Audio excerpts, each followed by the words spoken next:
Eric Osadolo, welcome.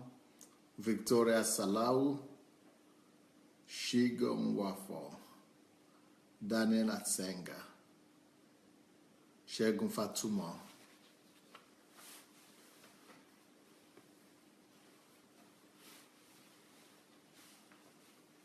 Yomi Jegede, Benny Gift, welcome. Rochelle White, welcome. Shigo, is it me you are asking the question?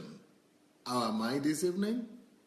Is that directed at me or at everybody? Olukayo de Kundayo, Daniel Oshoma, Elizabeth Ali, welcome. Olukayo de Kundayo again. Anu Joe, Eric Lindu, Jacob Saleh, Flair Karim Matib, good evening. Elizabeth Ali, Daniel Asonga, Daniel Adeleke, Victoria again, Amani, looking great, thank you. Ifeanyi Shuku Pascal. Oh, okay, Shigo is talking to me actually. Wow, what a pleasant surprise. Thank you. How am I this evening? How will I answer that question? I think I've been great, really. I think I've been great. Yep, working hard, but good and great. Thank you for your care.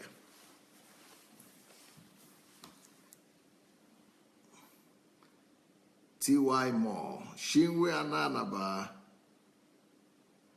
Justin Mayo, Folashade Kikelomo, Bobo, Katia Argirova, Hello, Adeola Disu, Charles Smith, Edwin Amin, me, Olukayo de Bidemi.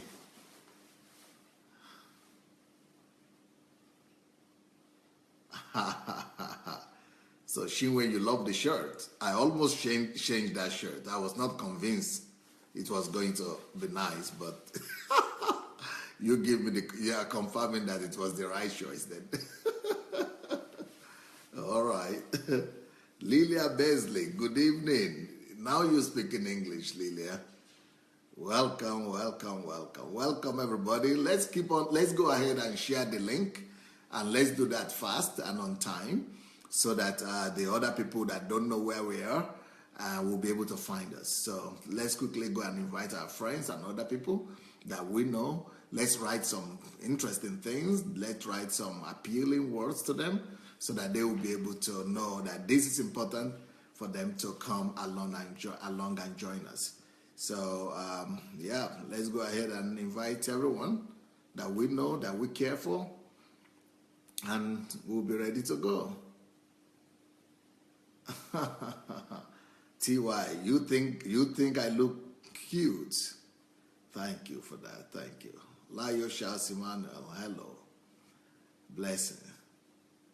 Pearl David is back. Fola Shade is thinking I look sharp. Wow, you. Okay, now.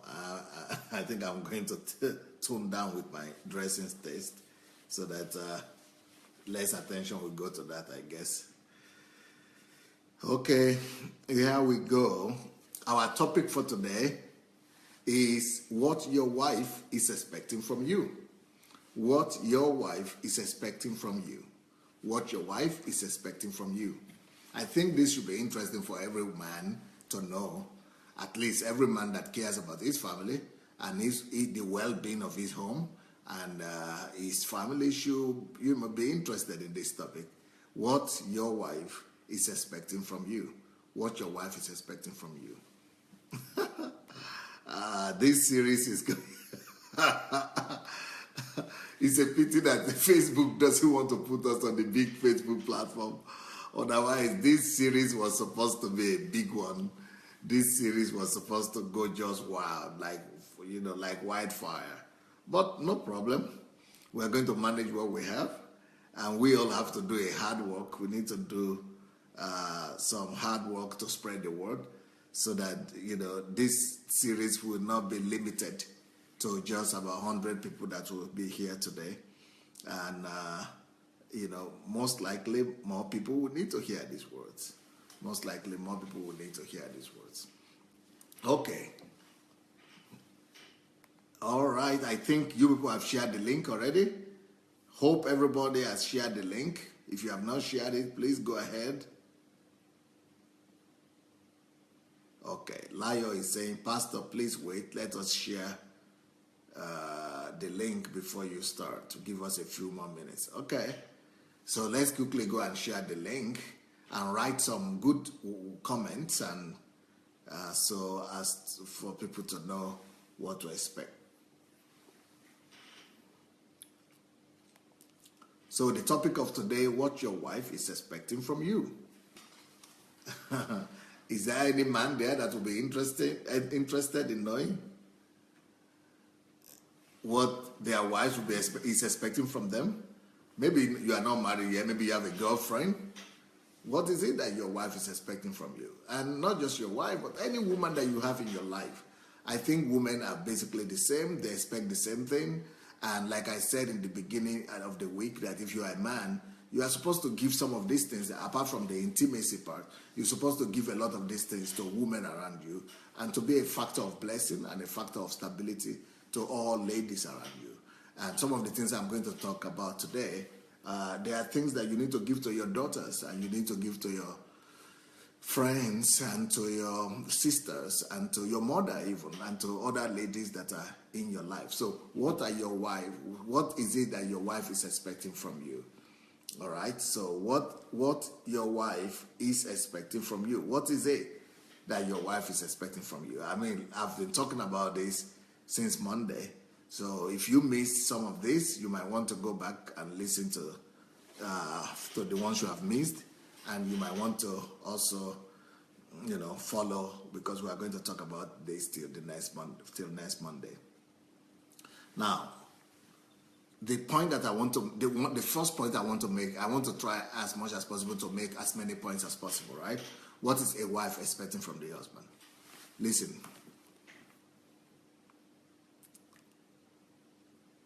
Your wife is somewhere there on the level of her subconsciousness.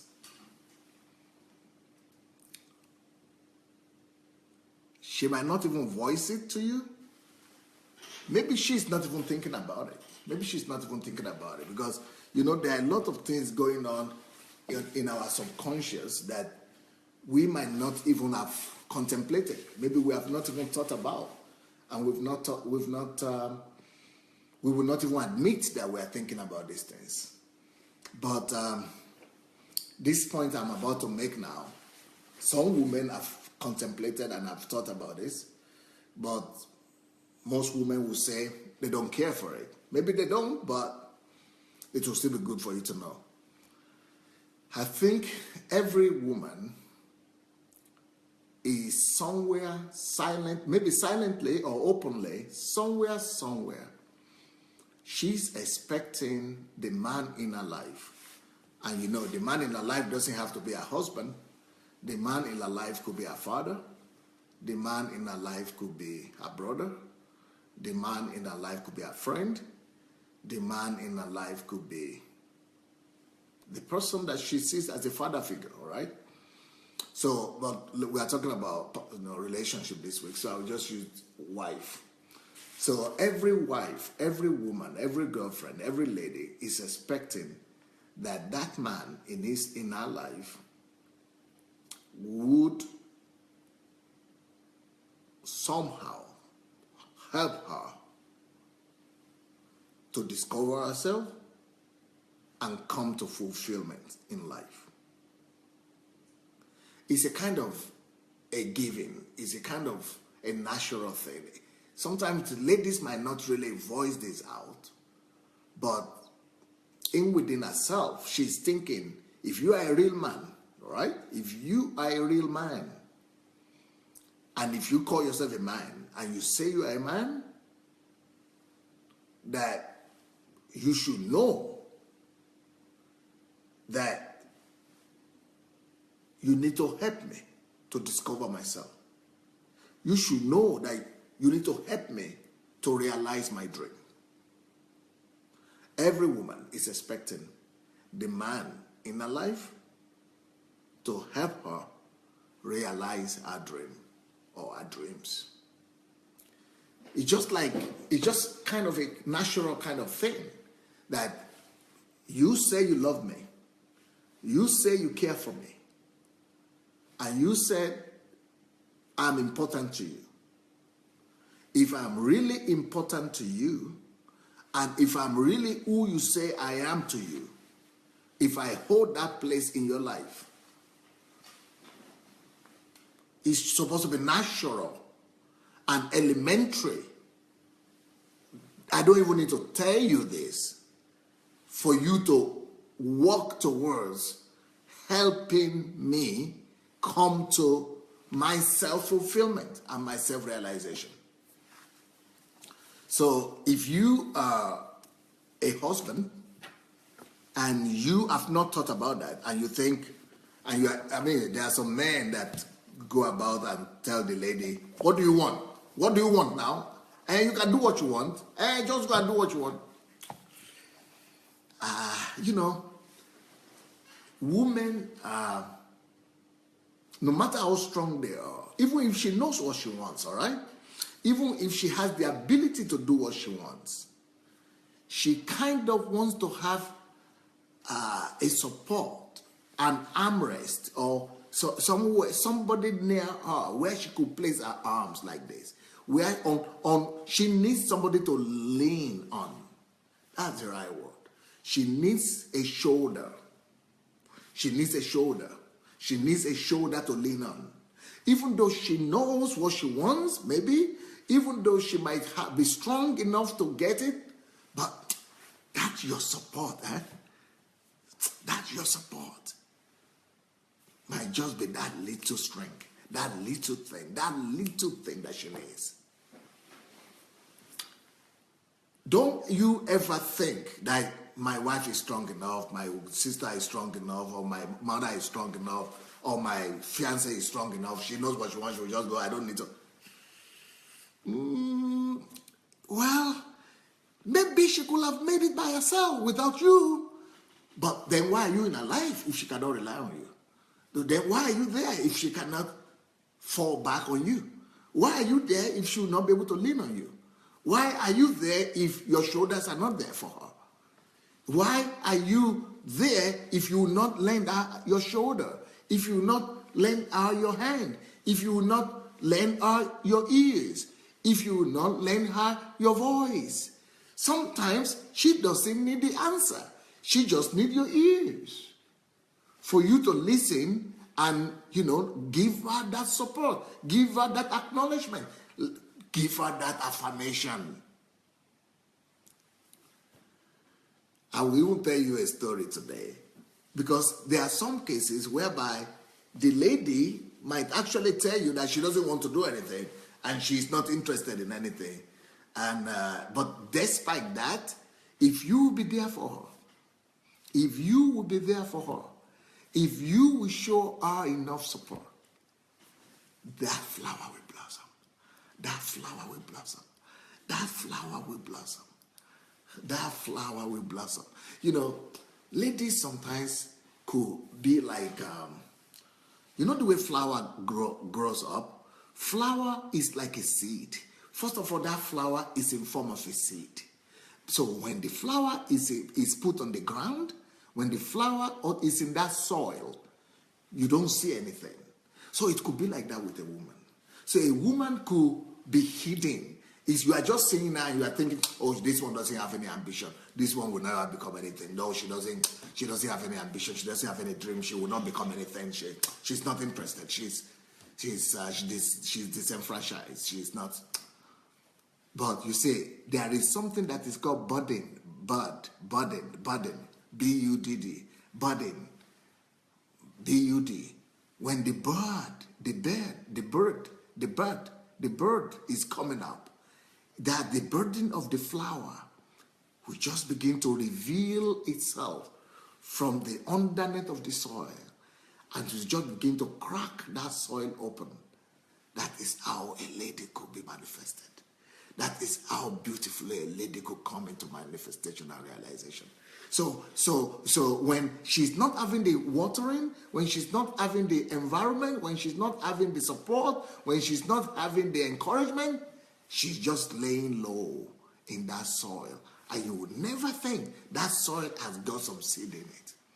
But with the right environment, with the right sunshine, with the right watering, with the right irrigation, that soil will begin to crack open.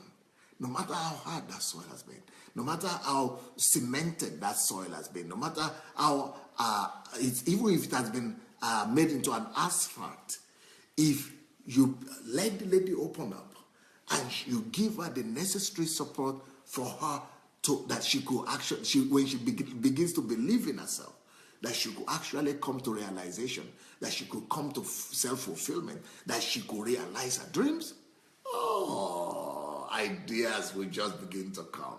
And, things will just begin to pour out of her. Things will just begin to pour out of her. So that is one of the reasons why God allows men into the lives of women. God allows us into their lives to be able to open them up like that, to be able to crack that soil open, that dry soil, to be able to water it with your encouragement, to be able to water it with your support, to be able to water it with your love and your covering, so that you crack that soil open. And once that soil all cracks open, it begins to bud out, and the budding begins to, it might be coming slowly at first, it might be coming delicately at first, but once that courage is there, and once that support is there, once that freedom is given, that burden will become bolder and more elegant, and more extravagantly will be displaying the beauty of that flower. So women are like flowers, in so many ways. Women are like flowers in so many ways. And so even though she might be quiet, her quietness does not mean the absence of a dream. Just like the soil, the closeness of the soil does not mean the absence of a seed. The fact that the soil, there's nothing growing on that soil, it doesn't mean that there is no seed there. The closeness, the silence, the quietness, the silence of the soil does not mean that there is an absence of seed. Maybe the seed is lying quietly. Maybe the seed is lying low right now, lying low in that soil. And the same thing with a woman. Without any woman, she's got a dream in her. Any woman, she's got some passion in her. Any woman, she's got a destiny in her. Any woman, she's has some passion, some talent, and she needs the support of, a supporting husband, a supporting partner, a supporting friend to be there for her, to encourage her, to give her the wings, and to make her to soar and to bring forth her beauty as that beautiful rose and flower knows how to do. So I'm talking to the men. So you guys, I just want you to know that no matter who your wife is, and no matter how strong or weak she is, or how quiet she is, you might think, no, it's not about my wife. Well, if you get behind her, I'm not talking about getting behind her by pushing her. I'm not talking about getting behind her and say, oh, you can, you must, you can't. No. Let me tell you the story of my wife.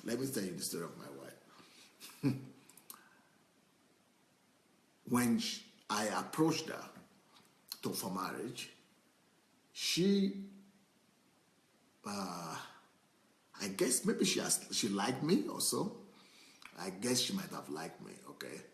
Maybe, but she didn't let me know anything about it. But I suppose she should, or she might. One day she will come here and tell her own side of the story. But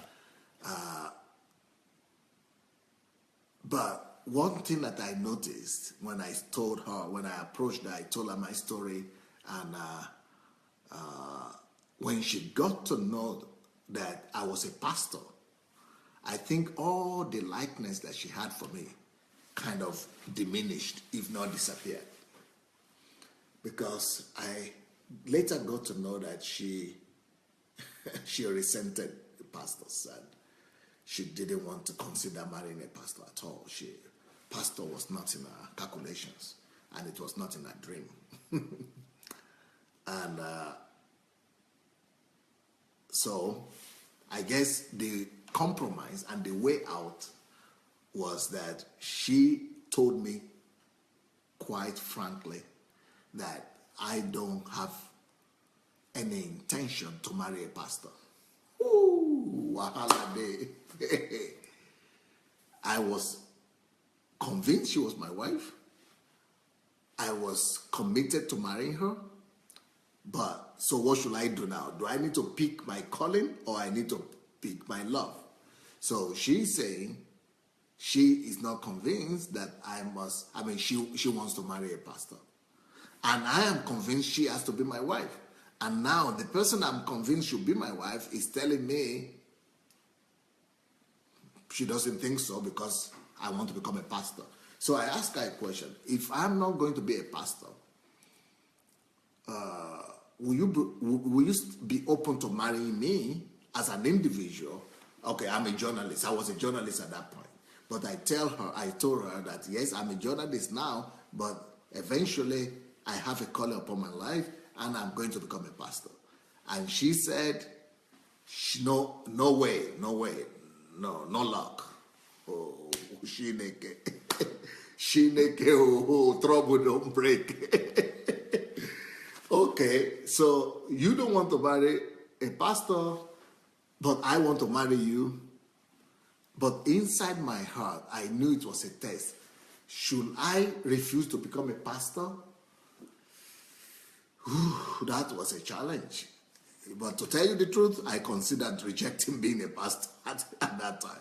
I was thinking, if pastoring is going to be the only thing that is standing between me and this girl, maybe I should just become an evangelist or something.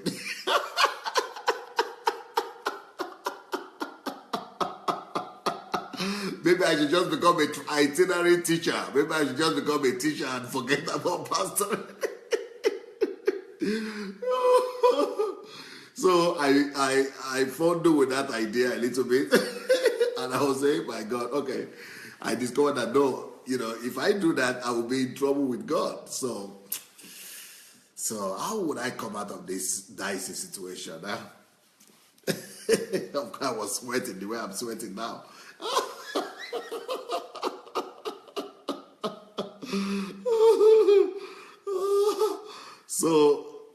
So I used all my charisma and all my ability to convince her that, Princess, wait, let me tell you what. This one, no, I'm not your usual pastor. I'm not your normal pastor. I was trying to tell her all kind of story just to convince her that I was not the normal pastor. That I'm not people are always afraid of deeper life kind of pastor, CAC, all kind of born again people, SU, she told me at the end, I thought, okay, tell me your fears about pastoring. She said, I want to enjoy my life. She was 21 at that point. She said, I want to enjoy my life. I don't want any pastor, because what she told me is this, I know that from where she's coming from in Nigeria, pastor's wife cannot wear trousers. And she said, me, I like my trousers, I like my jeans, I'm going to wear anything I want. I said, okay, apart from trousers, apart from jeans. What is the problem again? She said, okay, pastors' wives don't have their freedom. Everybody will be controlling them and saying, as a pastor's wife, you have to be there, you have to be responsible for this program or be responsible for that program. And that she doesn't want to even if she's going to be my wife, she doesn't want to even go anywhere and be responsible for anything. She told me about what people do, that a pastor's wife must lead the women's group or women's fellowship or women's something. Now she doesn't want to lead any woman thing, anything. She just wants to live her own life. She said, I want to enjoy my life. That's just the end of it. You know what? I'm sure some religious people and some pastors or some leaders here or some people here might think what I'm about to say now is crazy. But let me tell you my answer. You might not agree with me, but this is the only way. This was the only thing I could come up with. And I want to use this to tell the girls as well that if the guy really loves you, he should be ready to do anything to win your heart. Anyway, you know what I told her? And I was serious about this. So I told her this, Princess, in fact, I went on my knees, I knelt down before her, and I told her, Princess, wait a minute. I swear before God, and I'm giving you my word right now, that I will never control you. Anything you are doing now, anything you want to do now, you are going to have the freedom to do it. The only thing is that if you want to go to a discotheque, I might not be happy about it, but if that will make you happy, if that's what you are doing now and you want to enjoy it, and you enjoy your life, you want to enjoy your life, you are going to have all the freedom you want. Just don't sin, so that it doesn't bring disgrace to me and the ministry, but you are going to have all the freedom you need to do anything you want. You want to wear trousers? Wear as many as you want, I don't care. You want to, enjoy your life? Enjoy. You want to party? Please, just enjoy it. Do anything you want. But I will not stop you, but I love you. So, because I was sensing that I love this lady, how will I let her go just because of some religious something? If, so she said, okay, let's make a deal.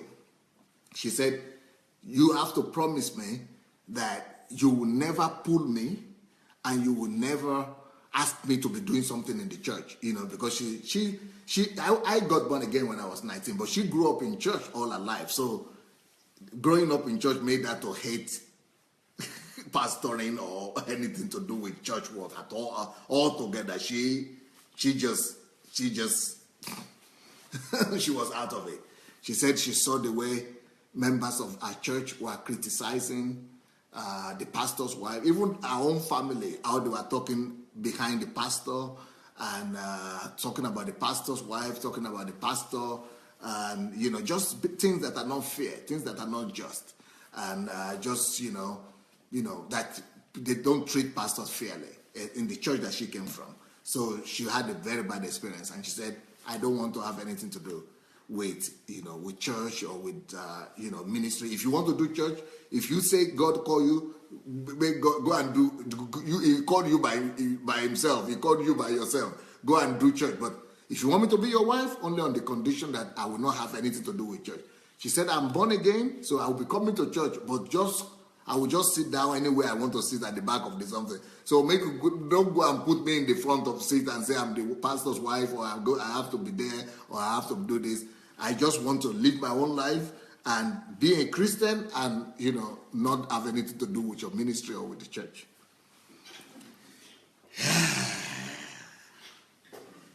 Love is a serious thing, my dear. Love is a serious thing. Of course, you guessed the answer. I gave up. I surrendered. I said, yeah, princess. I even stood on my knees to prove to her that I was serious. That we had a deal. So the reason I'm telling you all this story is for you to know how adamant my wife was about the ministry. She was totally adamant about not having anything to do with the ministry. Nothing to do with ministry. And since I love her, nothing will ever separate us from the love of Christ. Yeah, that's what the Bible says. So I don't think that anything like that should separate me from the love that I had for her. So I said, don't worry, we have a deal. And so that's the way we lived for the first 6 years or 7 years of our life. But later on, after she was going, she would go and sing in the choir sometimes. But later on, what happened was, that she began to see, so when I say you have to support your wife and help her to come to self-realization, what I'm talking about is that you don't have to force her. you don't have to force her. If I had forced my wife, we would have lost the family. We would have lost the family. We wouldn't have had a family. So the first 4 years she was doing at university. So for the first 4 years, I didn't touch her. I was just doing the ministry by myself, giving my life. But later on, before we got pregnant, she would go and sing in the choir, just join the choir, not as a lead choir, a singer or anything, or not as a leader, just sometimes at the back. Then we got pregnant. Then she went out of that again. So for that was 4 years, initial 4 years. Then after that 3 years, she was. So I think for the first 10 years, because then we have our first child and the second. So for the first 10 years of our ministry, and our ministry started the same year when our church started, when we married. So for the first 10 years, she would not touch it. She kept to her word, and I kept to my word. But things were happening in her life, even in those years. So I would not touch her. I would not tell her to go and do anything. I would not even tell her to go to church. But she was a Christian, so she would like to go to church, but just live her own life. And of course, she had her trousers and her jeans. But she was not going to discotheque. She was not going to discotheque or party or anything. But she just, didn't want the control, and she didn't want the religiosity. I told her, not Pastor, it's now I say Pastor, but I told her, you know what, Princess? I am the kind of man, the kind of pastor that I'm not your normal conventional religious pastor. That you will have your life, no problem. But of course, to cut a long story short, you all know that my wife, she's my pastor right now. My wife is a pastor now. She's my pastor. And she is pastoring 2 churches. As a matter of fact, I'm here now doing this program, but she's in the church preaching. So she's pastoring our central church in Kyiv now. In Kyiv, we have 40 churches in the city of Kyiv. And out of those 40 churches, she's pastoring 2 of them. She's pastoring the English language church, and she's also pastoring the central church. And, we have other churches, but she's pastoring those 2. And I am just like the man who takes the glory. So I'm not pastoring a local church anymore. I'm just going once in a month. I go to preach to the big church, and I do leadership training for the pastors and for the leaders and things like that, because, I'm getting ready for Africa. So anyway, so she is the senior pastor of our church now. So what happened? I think let's now find out what happened. What happened is that she told me this is her own story. This is her own story. She said, while I was when I was at the roadside and I was observing everything you were doing, she said she was so sure that things were not going to work out. First of all, she didn't want a situation whereby this guy, he finished university, he read journalism, and now it's time for him to finish his master's. Now it's time for him to go work. Instead of him to go and get a job, he says he's going to do pastoring. I don't want any family like this, that will not be able to provide for the family. But it saw that everything I said came to pass. You see, that is very important for the lady. She said, everything you said, you kept to your word. Everything you said, you kept to your word. You said you were not going to have any problem financially. You did it. You were having a 1-bedroom apartment before. When we were married, we got a bigger apartment, 2-bedroom apartment. You said you were, I told she was concerned. She needed 4 years to finish her master's. You said we are not going to have children for the 4 years. You are going to wait, and we kept to that word. Waited. No pregnancy, nothing, no pressure. Wow, this is different. You said you are not going to force me to do any ministry work. I said you should not touch me. He didn't touch me. He didn't force me to do any ministry work. No, next one. I said I needed my jeans and my trousers. And she's still wearing her trousers up to now. And so everything is coming to pass. But that is not even what pushed her and what made her to join the ministry. What really spurred her, what really was the turning point? The turning point was, she said, everything I said, because we had a vision in the church, I'll be sharing with her that we're going to have 1,000 people in the church. It's going to be 1,000 church. It's going to be, then we're having 1,000. I said we are going to be a mega church, and it became a mega church. I told her all the vision I was having, every idea that I had, all the ideas were coming to pass. She said what really touched her most was she saw the way I was living every day. My wife told me that she had never seen a human being that is so much like Jesus Christ. She said what she knew as Christianity back in Nigeria, she said she just discovered that it was not real Christianity. She got to know real Christianity just by living with me. Even though she grew up in the church all her life, she was born again from 12 or from 8 years old or something. But she said, it was when I got to know that I know who Jesus is, or who God is, and I saw Jesus. In fact, she told me one day that if not because I know you and you are a man and I know some of your weaknesses, that you go, at least you are sleeping with me.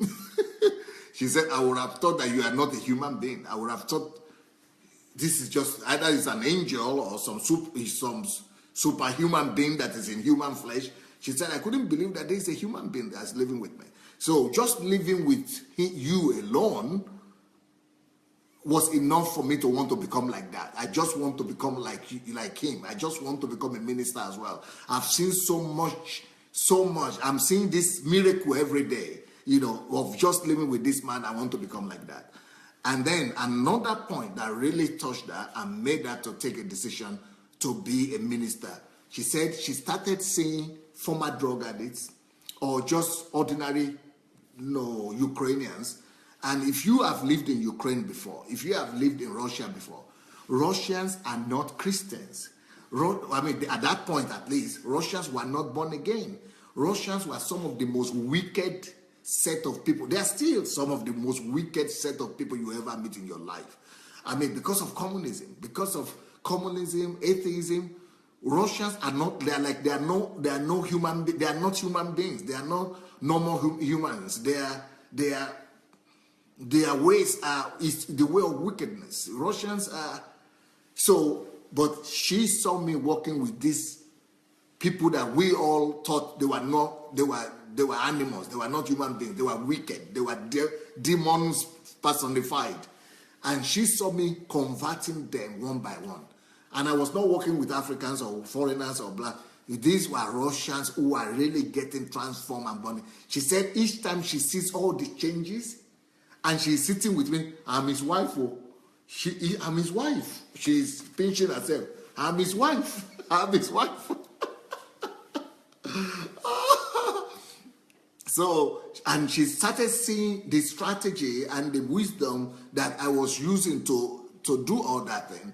And she said, each time she sees, for example, she will see one woman who was a drunkard yesterday, or a man who was an alcoholic or drug addict. And in the next 1 year, my wife is observing and recognizing the same person, that this person that was this bad is now a leader. Or another person who maybe was an atheist or an unbeliever or somebody that didn't recognize God, who came to church and come to destroy the church or to burn the church down. And in the next year, this person is leading so many people. So she said, I was seeing so many transformations, so many changes. And I know in my mind that I'm better than some of these people. All these people were becoming respected people. They were becoming influential people. They were becoming successful people. And they were having stories. And here I am sitting, just coming to church. She said, no, I'm not worse than these people. I'm not worse at all than these people that I'm saying. If these people, if through my own husband, could become these people they have become, I'm not worse than them. I'm going to begin to use this same principle. Something must happen with my life as well. I shouldn't just be coming to church to sit down and going back So, but the point I'm trying to make is that the best way for a husband to inspire the wife and to help the wife to come to fulfillment is through inspiration.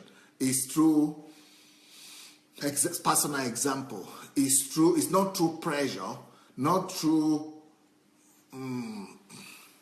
force, not by force, but just to love her into it, and show her an example, show her a good example. Let her see the result. If she likes what she is seeing, she will join, and she might even excel. She might even do more than you. Now I'm not even pastoring. She's the one pastoring. Now I'm just the one taking all the glory and enjoying the journey, but she's the one doing it. Just lead by example. If you fulfill, it doesn't have to be the same calling.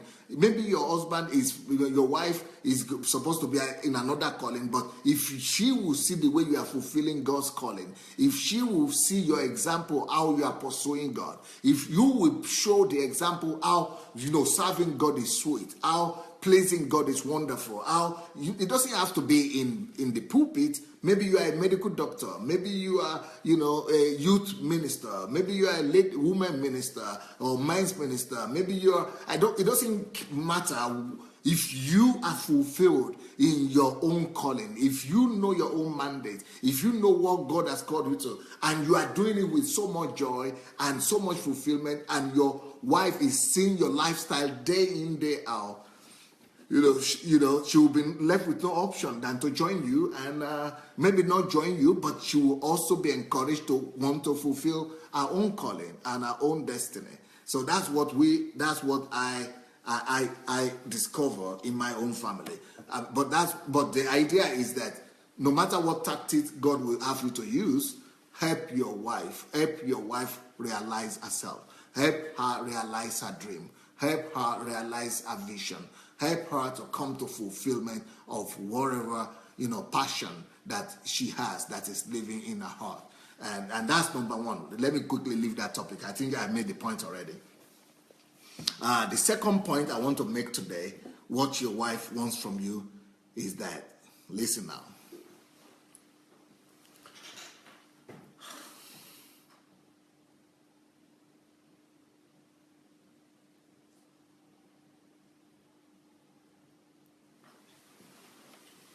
Are you ready for the second point?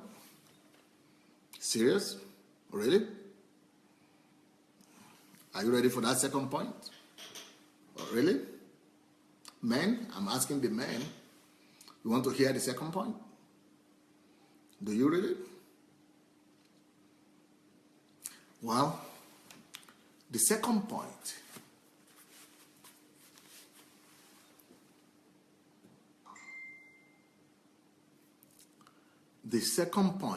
is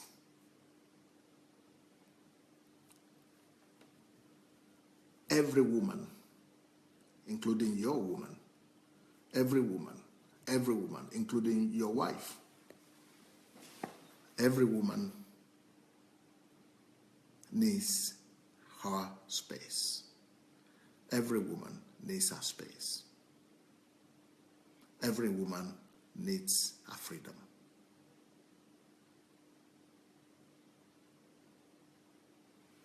And I know that is a challenge to a lot of men. I know that's a challenge to a lot of men. We don't understand.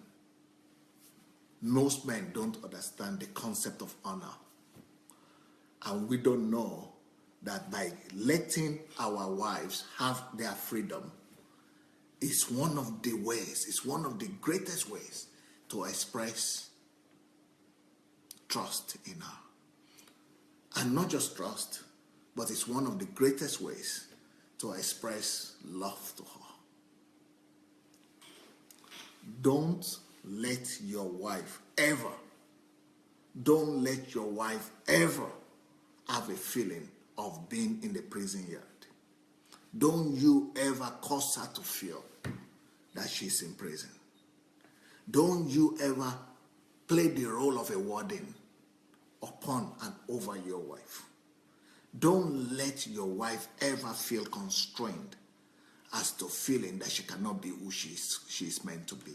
Don't ever make that happen. If you do that to her,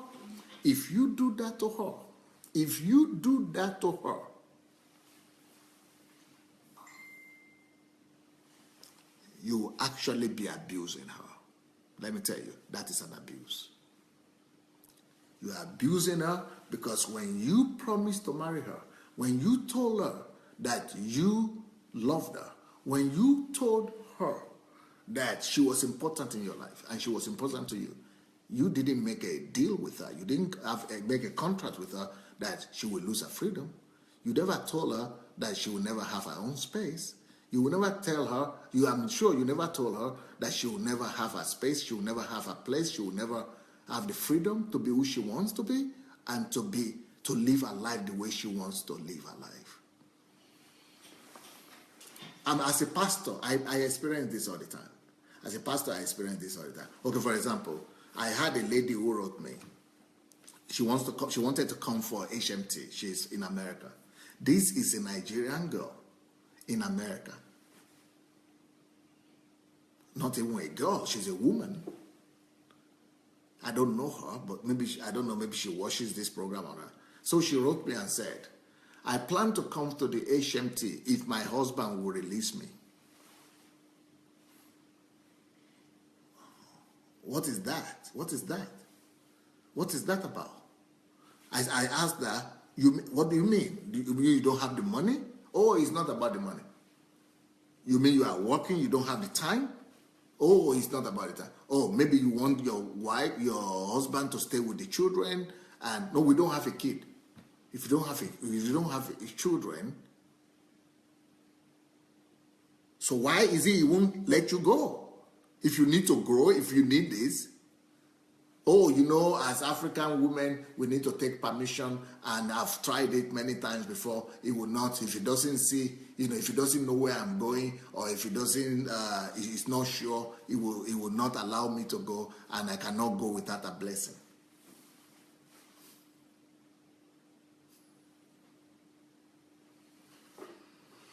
I don't know where that is coming from. I'm sorry. I don't know where that is coming from. I don't know where that is coming from. Because, listen closely, before that girl became your girl, before that girl became your wife, you want to tell me she didn't have a life? You want to tell me she never had a freedom? Did she walk into a prison yard by marrying you?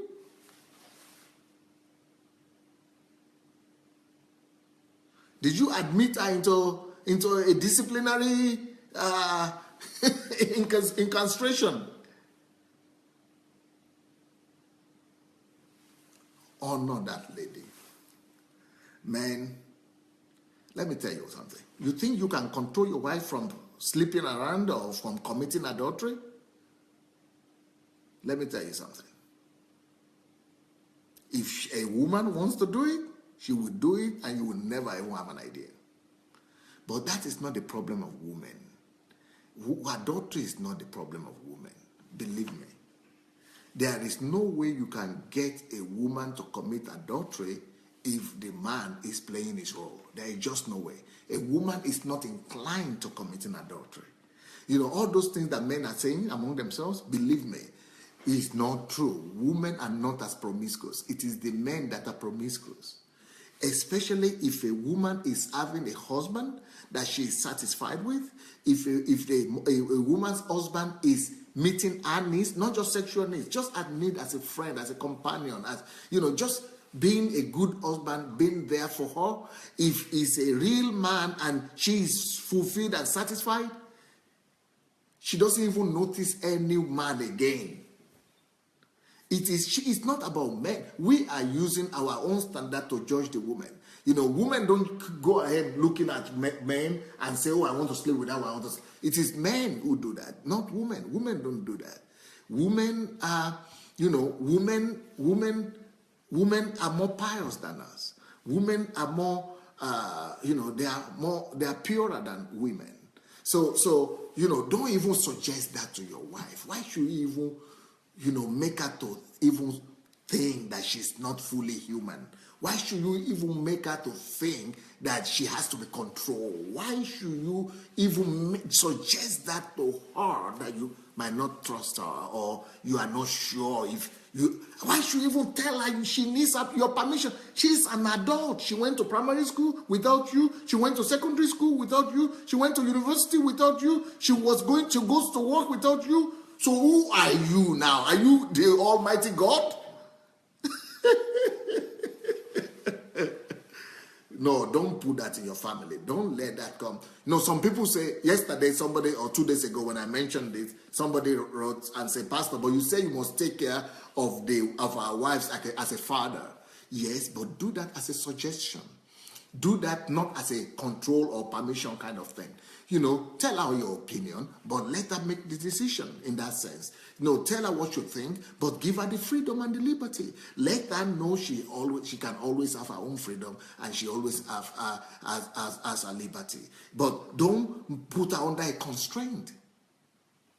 But now, the constraint and the controlling spirit of you can't go there, you can't go this, you can't go there, that is one thing. But it's not even the one I'm talking about now. Let's talk about, that is just one aspect, that is just one aspect of freedom. But you also need to give your wife her freedom and give her a space, even in your own house.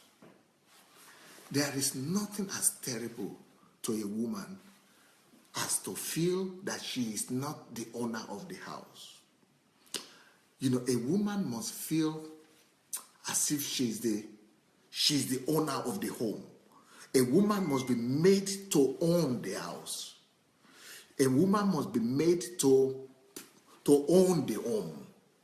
And for her to feel as if she owns the home, you really need to help her. You need to help her to... I remember when, like I told you people in the morning or yesterday, that my wife came down from Russia to come and join me. And, especially when you are higher than her. Okay, can you imagine? I was a journalist. I was on TV, national TV, working as a journalist. I was already famous. They were showing me on television. I had my own television, television program on the TV, Ukrainian TV, Russian TV, secular TV, not Christian TV. This is secular TV. I was a host there, leading a television program. The whole country that know about me. Then I was a pastor, starting this church. The church was growing, one of the fastest growing churches. I had the apartment. I have all my staff. I have the drivers, the help, and all. Here I was, this so-called big man, right? And my wife is coming. She was just a student. So but we are married now. I noticed the first week and the first few weeks how she was stepping with care in the house, how she was taking her time and, really being careful to get used to their rooms, to get to know the rooms, to get to know the apartment, the furniture, where this is, where that is. And I knew that was a barrier for her because she was coming from living in the dormitory, in the hostel, to be and I saw that she was living with me. She would go to the kitchen and find out where this is, how can I do it, where can we get this? But at first she was being careful not to overstep her boundaries, or what do we call it? She was being careful not to misstep or do some things wrong. And until I had to just, throw her in it and say, Princess, I don't have anything here. It's all yours. And this is connected to the next form of freedom that I'm going to talk about. For a woman to really feel that freedom, let me tell you what I had to do to really make my wife feel that she is the owner of the home. She is the landlady here. She is the lord of this house. You must make...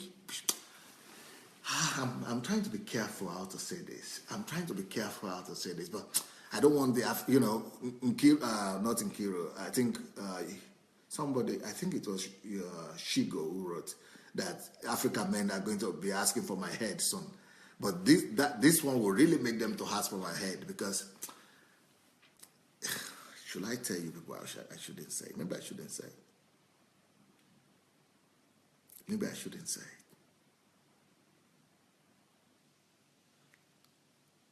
Or should I just say it? Maybe it could help somebody. But in my attempt and in my effort to help my wife to feel herself as the owner of the home, as the owner of the house, I needed to help her to, it's a terrible thing for your wife to be living with you in the same house and be thinking she is just being accommodated, as if it's a privilege for her to be living there, as if, you are the one who is the owner and she's just like the house. You don't want your wife to feel like the housewife. You don't really want your wife to feel as if she's an housewife in that house. So for me to break that mentality, I think, and also she was coming from a house that is not so wealthy, not a rich house. So she's never had such a big space to manage by herself. I don't think she's ever had, to be the owner and to be the head. So what I needed to do, this is what I don't know if I should say or I shouldn't say, because I don't want people to take it out of context, but I still believe it. This is my own belief. And I don't think you need to believe the same thing or practice it. So what I did is, anytime, so I really wanted her to feel like at home and to feel as the owner, as she's the landlady, she's the owner of the house. So I was trying to withdraw myself from the scene so that she would now be the one managing the whole thing. But I noticed that there is no way a woman will ever feel herself at home. There is no way a woman will ever feel herself as the owner, the landlady of the home, if she needs to come to me from time to time to ask for money. Oh, I need to go to the market. Can you give me this money? Or I need to go to the shop. This is how much I need. Will you give me $200 now? Or $100 or $300? To me, that is just shameful. That is just an embarrassment. And that is one of the things that will never make her to feel as the owner of the house. That is what will never make her to feel as the landlady. So what I did, and I still do it up to now, for the past 22 years of our lives together, whenever I receive my salary like this, whenever I receive my pay and my blessing from church, let's say this is my salary, as soon as I receive the salary, I am bringing it to her. I never opened, maybe I opened it just 1 month, but since we were married, I never opened my envelope one time. After I took the decision, I never, up to today, I don't even see the envelope again. Before I used to come and give her, but now I don't even see it. The accountant and the all those people, they know who to give it to, so they just take it to her. I don't even see the thing anymore. The only thing I did is we sat down together and I told her that, Princess, you have the freedom, but let us make a policy. So we have what we call family financial policy. And we will talk about that maybe later on in future when we are going to be talking about family budget and family planning. So we came up with a policy that we both agreed to. So what I mean by policy is this amount of money will be going for God or to the church. This amount of money will be going for our future children that will come. This amount will be going for you. This amount will be going for me. This amount will be going to the family, to your family, and this amount will be going to your family. But everything is in your hand, Princess. And my wife, she is very smart. She is very, very organized. So, it was even a safety for me. It was even a big help for me, because that way I don't even need to be, because I am the loose type with money. I'm not really loose. I'm an Ijebu man, by the way. So I am very disciplined with money, but I'm too compassionate. I want to help everybody, so I give money all the time. But I am shrewd with money too. But since she is very, very organized, so I just knew that it's a blessing for me. So she's the one managing all the money, the budget, and everything, and so. But that gave her the total freedom. That gave her the absolute freedom, and she now became the owner of the house. You see, it is important to help your wife to feel accepted. It is important to help your wife to feel as if she's important in your life. It is important to help your wife feel as if she's not just visiting. She's not just going to be there, and then you are going to wash out and see, is she going to be this or that? No. Give enough. When you submit everything to her hands like that, when you let everything go and you just give her everything, and it brings some confidence, it brings some trust, it brings some harmony into relationship.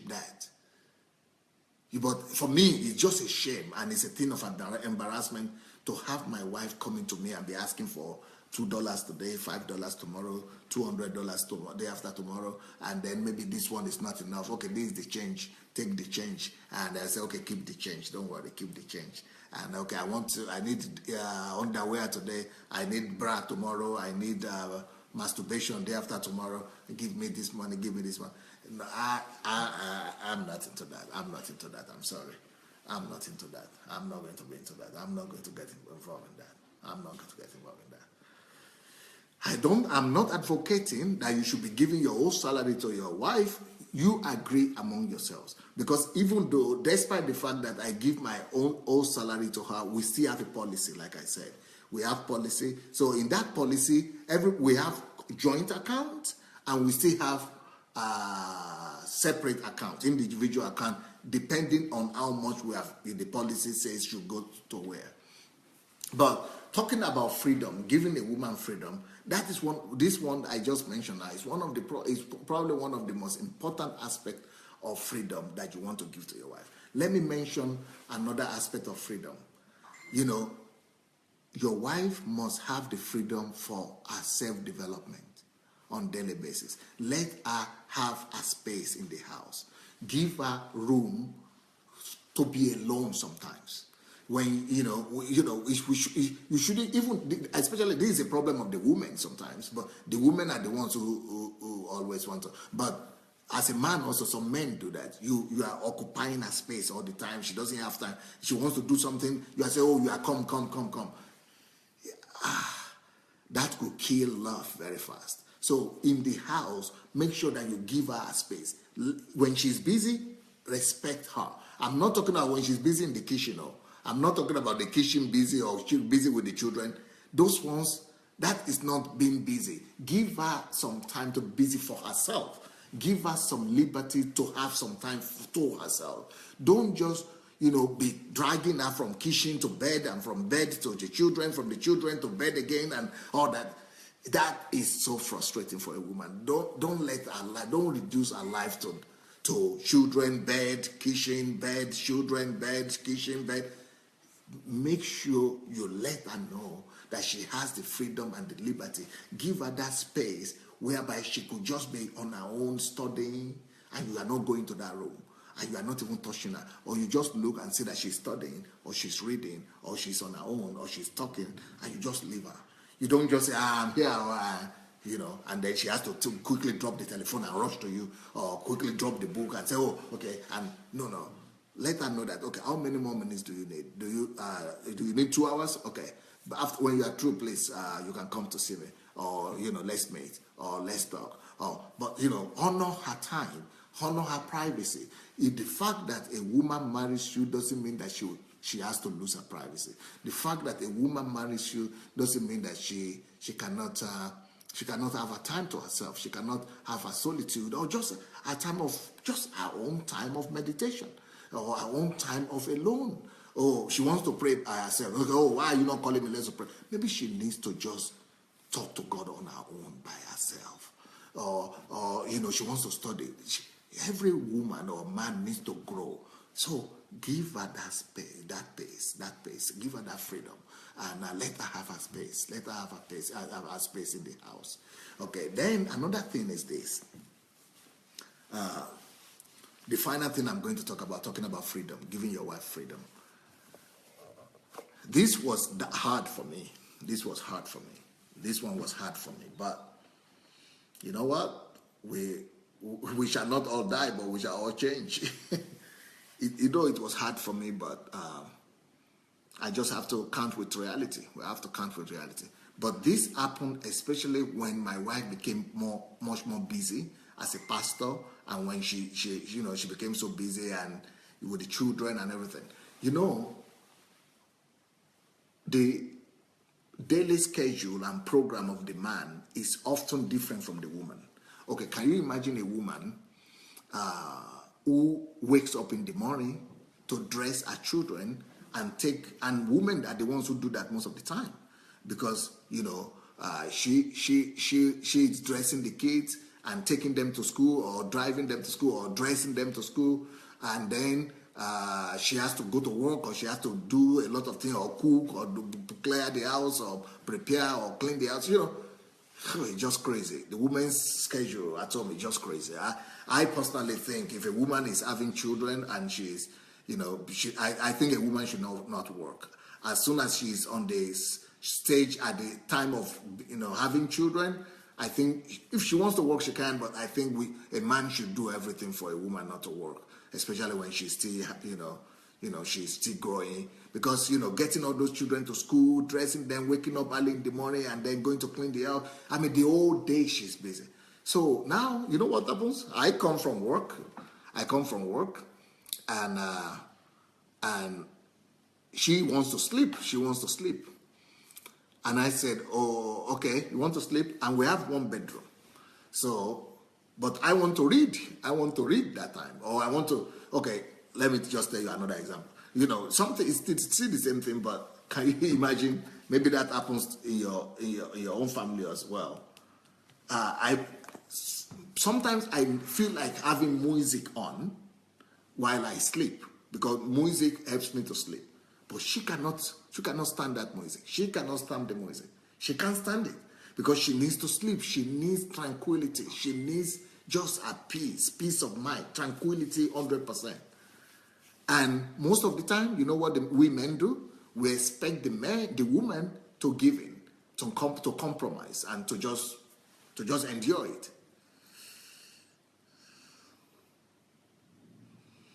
I'm sorry, I might have been guilty of that a few times. Not even talk about music a lot. Okay, she wants to sleep at 10 o'clock. And then here you are not yet ready to sleep. Because I think most men do that. I like to sleep reading, so I want to be reading before I sleep. I want to read one chapter or two chapters or one book. And she wants to sleep. So the light is on. So your woman who has been so busy in the house and all that, she wants to sleep and the light is on. That is totally crazy. Or you want to open the window, or she wants to open the window and you want to sleep. So those are areas where you have to come into agreement about giving each other space. So this was especially a big problem when we were in our apartment before we had this house. So in this house where we built, we had to reach a compromise that if my wife is sleeping, if she's sleeping, I don't go into that room. She put off the light, I have to go ahead and go to another room. And if I need to go and read a book, go downstairs, my brother. So I came to that conclusion myself that, you know what? To be understanding, don't put on that light. Go away. And that is freedom. And that is giving a lady a space. Don't put on the light. Don't wake her up. Don't open the window if she doesn't want it. Don't put on music if she really wants to rest. Give her space. I don't know if any one of you understand what I'm talking about, but even in little things like this. So thank God we have a bigger house here now. So what we have done is that we have two rooms. Our bedroom is adjacent to another room. So we have two bedroom into two. So when she's for example, in the morning, I woke up at 4 o'clock in the morning, I want to pray. So I can just quickly tiptoe and go out to the next room, to the adjacent room, and then put on the light there so she will not wake up. Or she wakes up and she needs to go and take care of the kids, and I've just gone to bed. So she also does the same thing, goes out instead of her putting on the light, instead of waking me up. Or, things like that, we need to learn to give each other space.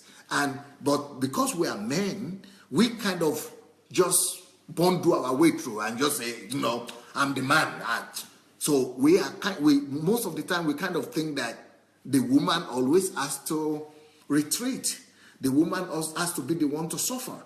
The woman has to be the one to endure the whole pain and, but, to really be a husband, to be a true faithful husband means to actually cover for her. To be a true husband means to be the head. We say we are the head. Being the head means actually going the hard way, going the harder way, coming to serve her. The Bible says that anyone that wants to be the first should be the last. So being the head of the family is actually being last and stepping back and say, okay, as the head, okay, let me just retreat. Let me give you that freedom. Let me give you that liberty.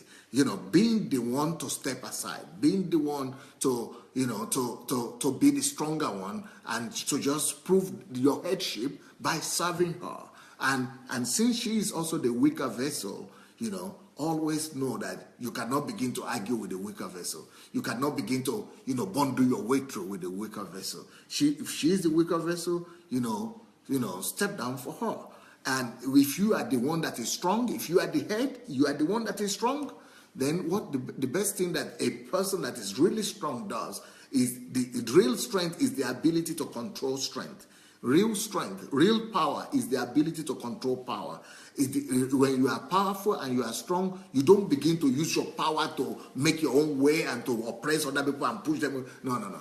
The ability to let that power down, to put it down, to submit that power, to use that power to uplift, to use that power to withdraw that power, to use it to rather empower another. That is where the real strength and real power is. So when I talk about liberty, giving freedom to your wife and letting her have a space, it goes from the bathroom to the bedroom to the kitchen to to self-education, self-development. It goes to permissions, church events, traveling.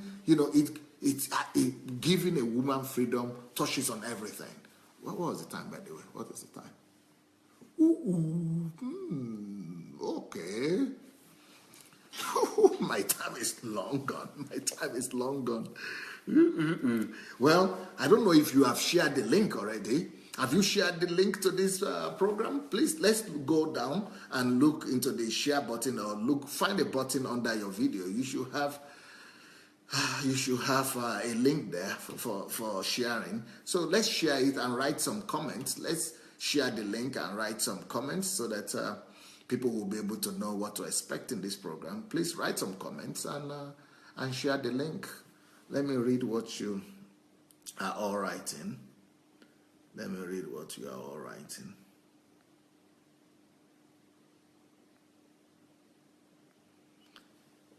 Does anybody here know the Moron cages? Because they have not been coming. The Moron cages, maybe they don't know that we're on another platform. The Moron cages and the Christians. I think it's No, it's not Kikeloma Moron KG, yes. And then we have, Titi Christian, Patrick and Nikki Christian. If you know them, will you call them up and let them know that we're on another platform here so that they don't miss on these stations? Anyway, here we are. Gift blessing. Amos says, a sign of respect for we Africans. I don't get it. Maybe I missed something.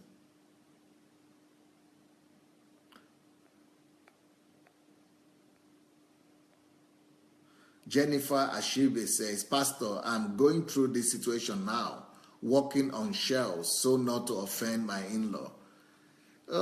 Why should you live with your in-law? I don't think you should be living with your in-law. Your in-law should get her own house, or you should get your own house. Tim Dokon Adeniran said, Lord of the house, say it, we are getting delivered. Joseph Oyewole is back. Wow, thank God. scripturally, the wife owns the house. She is the chief executive of the house. Well, that's what I'm trying to say. That's what I'm trying to say. She go. You seem to be excited these days, especially this last series. You seem to be back to your old self. Okay, she go say you are getting to that sore point. Or Gladys Nshang said, Pastor Sunday, you are the best. Thank you. Unkiro Ojibadu says my wife holds the bank account. She holds the purse, right? Ufo Uma said, on point, sir, reducing her to a beggar is not a good thing. Of course, she can't be free to say it is a house if she is not in charge. Yep.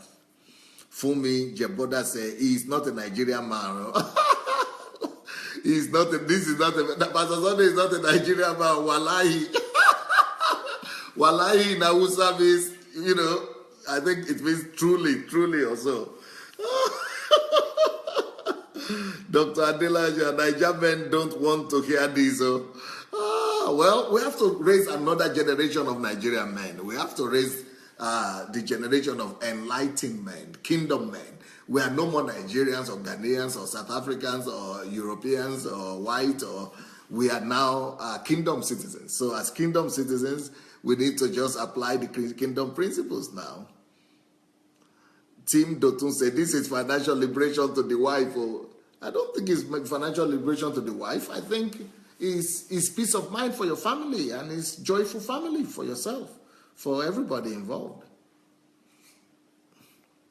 Kemi Omo Adeye Mo, you are the first man I know that hands over his wages fully to the wife. Wow. I don't know where that's why I was, I didn't know if I should share that with you guys or not, but, I've shared it anyway. I let the bird out of the bag. Blessindra Odia, he says, Shy, our men are going to get angry and vexed because of this third point.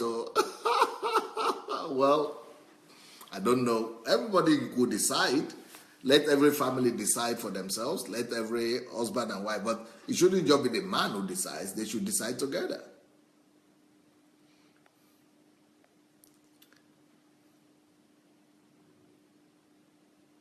She said, African men are crying now for this one.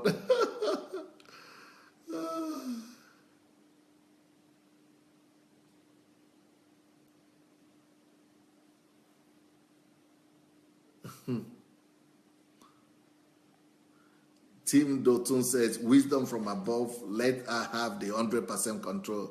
She is still yours anyway. Yeah, she's your wife, so why should you hold her back? Bosse Fanyajola says, Pastor, an average Nigerian man will never agree with you on this financial policy, okay? They would rather prefer it the other way around. Wow, okay, I didn't know that. Well, Princess Juliet Ihama said, you are very nice and funny, sir. Ufoma said, some men will rather take their wife's salary under any guise, especially as the head of the house. And the opposite. I think that my wife, I don't know if she has money or she doesn't have money, or if she has. I never asked her. We've been married for 22 years. I never asked my wife for her money. And I never ask her if she has money or she doesn't have money, or if she's getting money from anywhere or she doesn't have. It's her own business. I'm the head of the family. I told her to marry me. So I never ask for her own income I never know how much she makes. It is all about the head of the family, what the head of the family makes.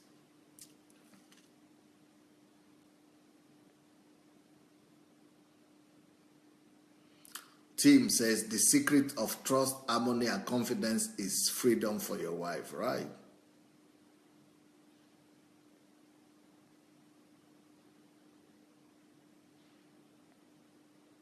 Fumilayo Agakwe said, Pastor, we women don't ask men money again as we have our jobs. But if they give, we will take, and it's the responsibility of a man to give. Thank you for enlightening them, sir. Gift blessing. Say, men are not talking again. Oh.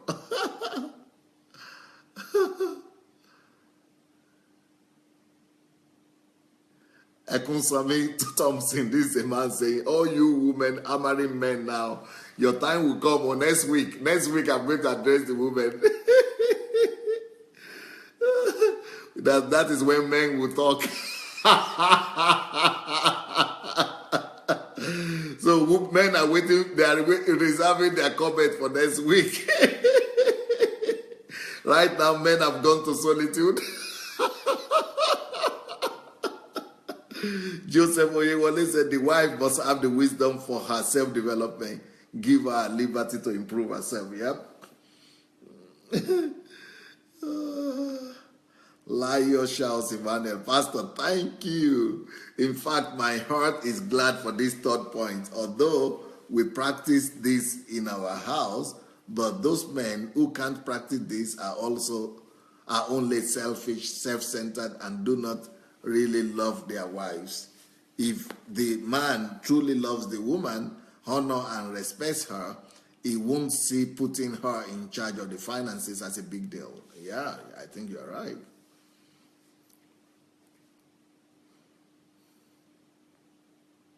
Ekonsami said, this is a man's message. Why are you women watching and listening? The whole woman have to let loose the 1,000 words. It's not 1,000, it's 20,000.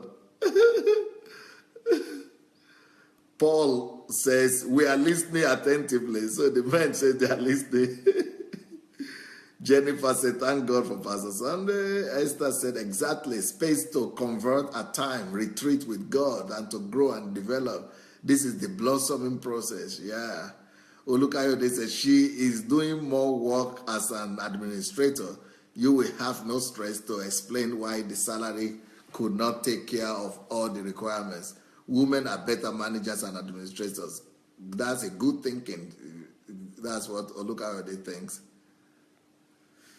Elizabeth Ali, yes, me and my son alone, sometimes I run to the park screaming and come back home laughing.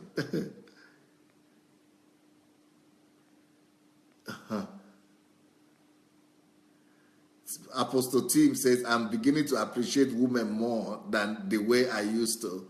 Women, you are too much. Well, revolution is starting. Changes are coming.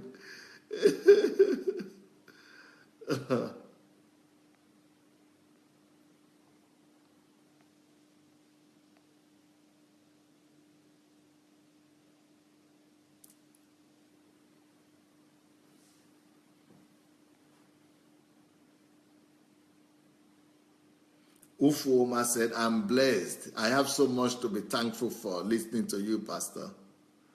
Louis Abraham said, Pastor, I support you 100%.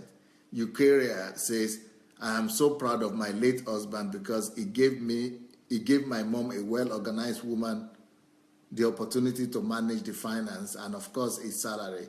May God bless all men who honor their wives and family. Wow.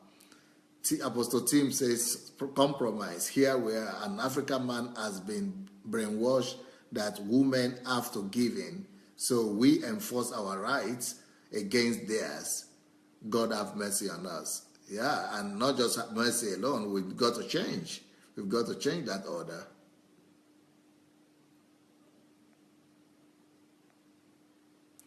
Shari says, so true, Pastor. Oh, good Lord. What is so true? I don't understand what you're saying, Shari.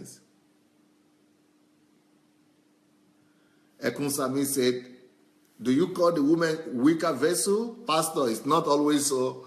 They are not weaker vessel. Well, there is an understanding. Keep on listening to me. You understand why they are weaker vessel. I will explain that one day. Olukayode said, my wife had to tolerate me for close to 15 years before I decided she can keep her own separate room.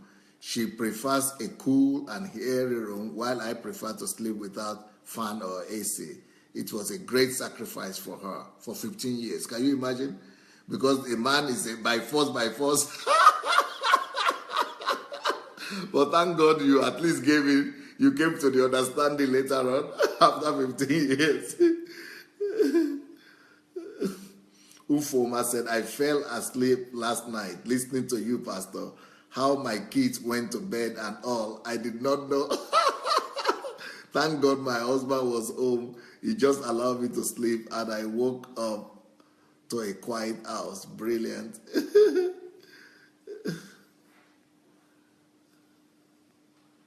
Okay. Sharis is saying, Pastor, please don't look at the time. I already looked.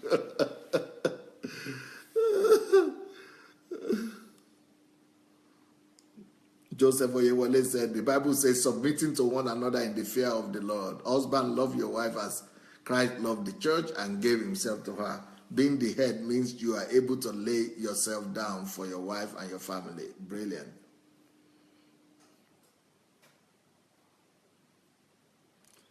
Real strength is the ability to control power, right?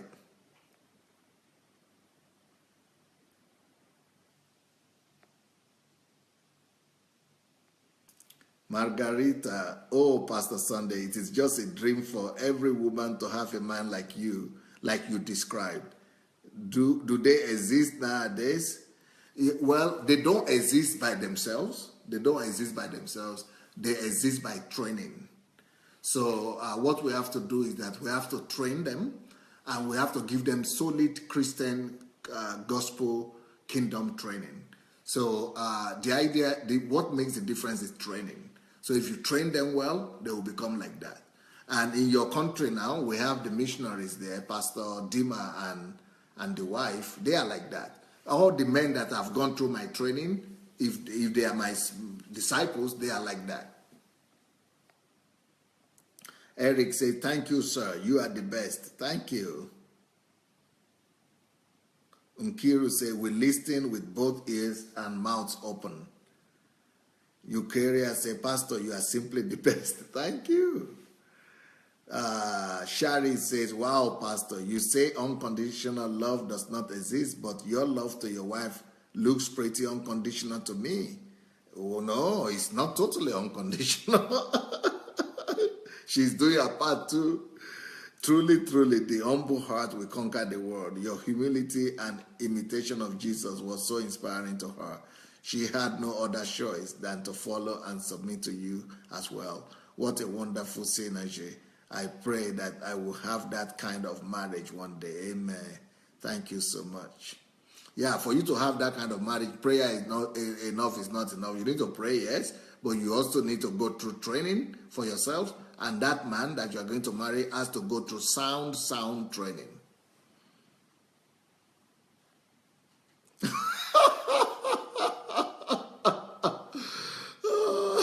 Princess Juliet Ihama said, true word, sir. The men are in trouble. They are not in trouble. They should just walk in understanding. That's all. Ufoma Nigoro said, thank you, Pastor, for opening our eyes to to this truth. Our families can only get better. I love you, sir. God bless you. Ufoma said, I invited Nike Christian. Okay. Shigo, the hand that rocks the cradle rules the house. Don't bring that one though. If you present that, you are going to okay. Grace Akande said, I'm enjoying you, Doctor. In case she or Shofisa said, when a man is accepted and gives her space and given her space, she gives all she is to make her household and husband the best. Yes. Eric says, every message is new and packaged for life changing. Thank you, sir.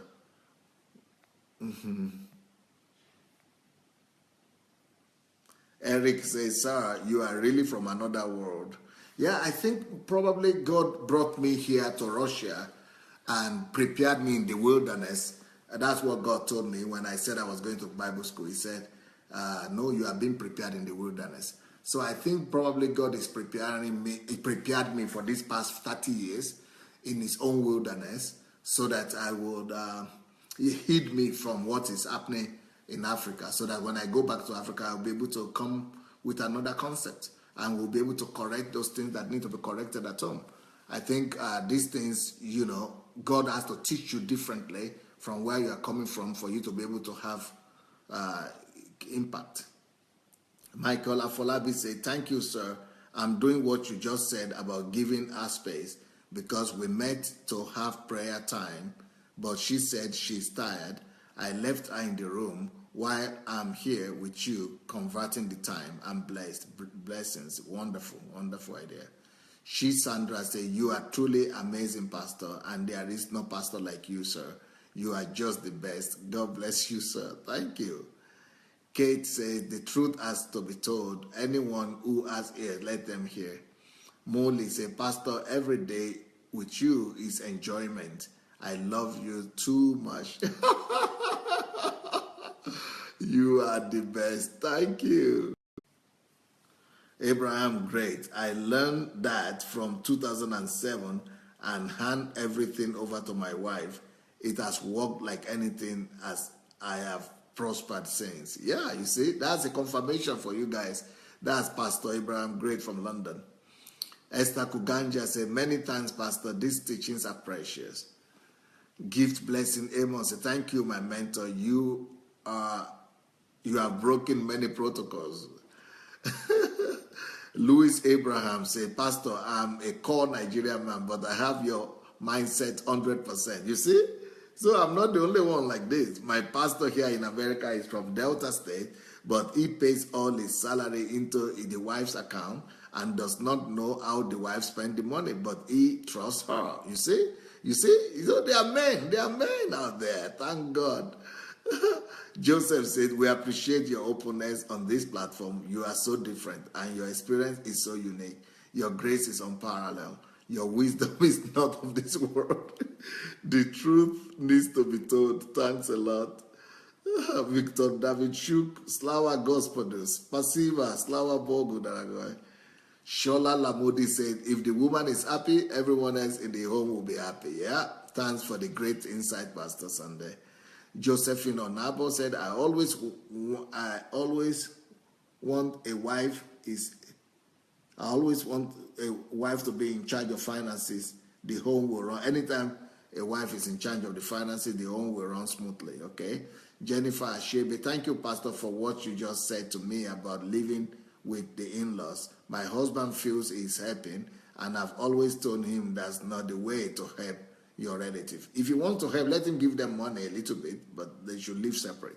You don't live together with another family member.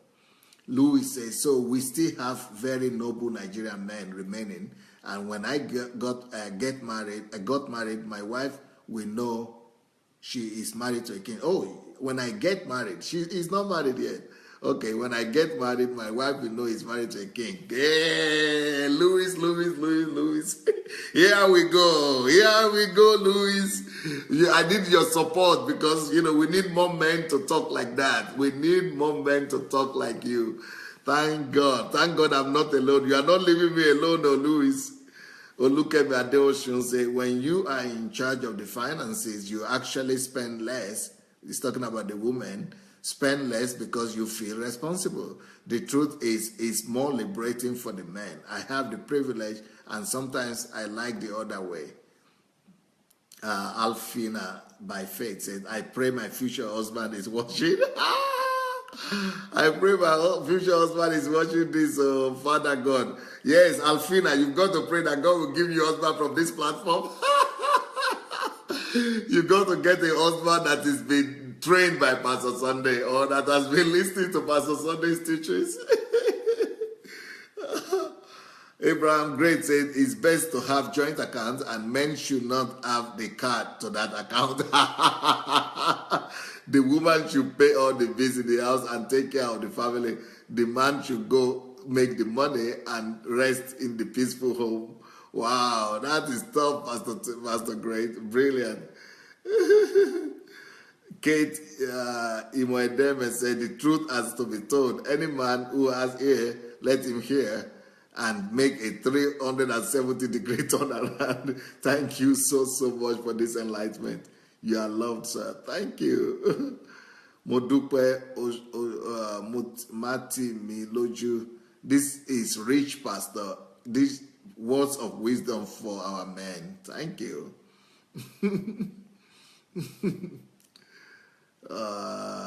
Afolabi said, what a night. It's enough to be quiet for now.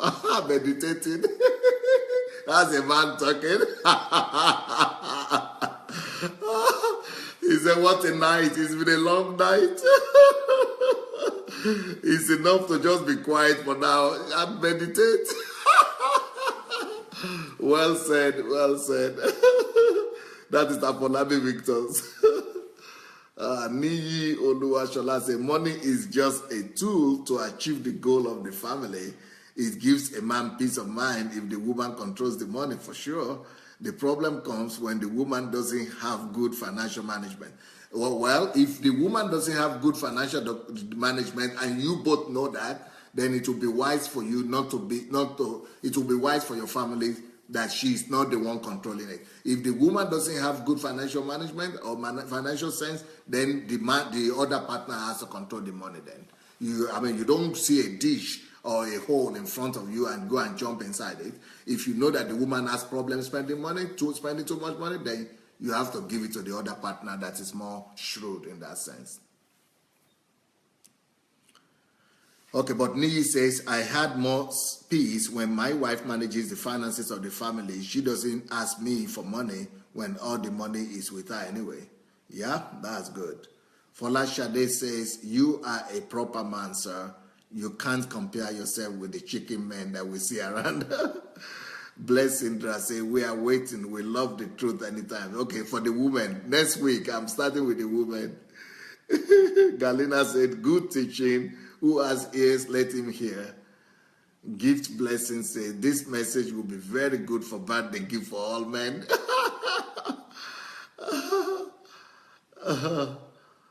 Louis Abraham, God bless you dearly, my pastor, for being such a blessing to us. Julia Fortune, God bless you, Pastors Adelaja, for this teaching. More marriages are now blessed. Team Dotun, every godly man should see this information as a revolution. Unkiru Ojimadu, you must not necessarily keep separate rooms to give each other space. There is more to that. Adeola Diso said, you are a very rare man of God, sir. You are truly blessed and great.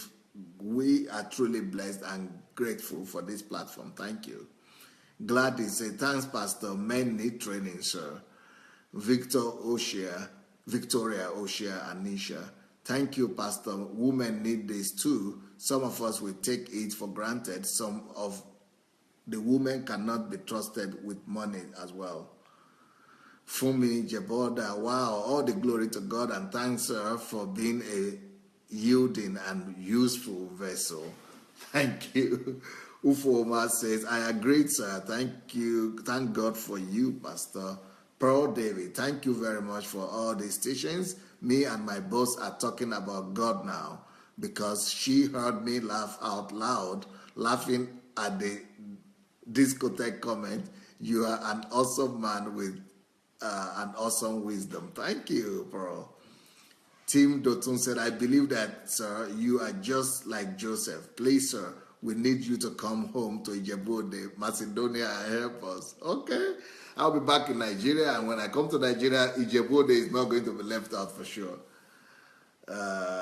Kofi John says, by the way, Tim Dotun, if you are from Ijebu, then you should know Idomila now. You know I'm from Idomila. My father is from Ijebu, but I'm from Idomila proper. I claim Idomila. You should know Idomila. Tell me if you know Idomila or not. Kofi John Ankra said, thank you, Pastor. Women need training. God bless you and your family. Thank you. Lalona Adebayo, thank you very much, Pastor, for another great family principles again tonight. And I'm making progress more in my marriage. Great, wonderful. Formulayo Agape says, amen, amen, amen, amen, amen.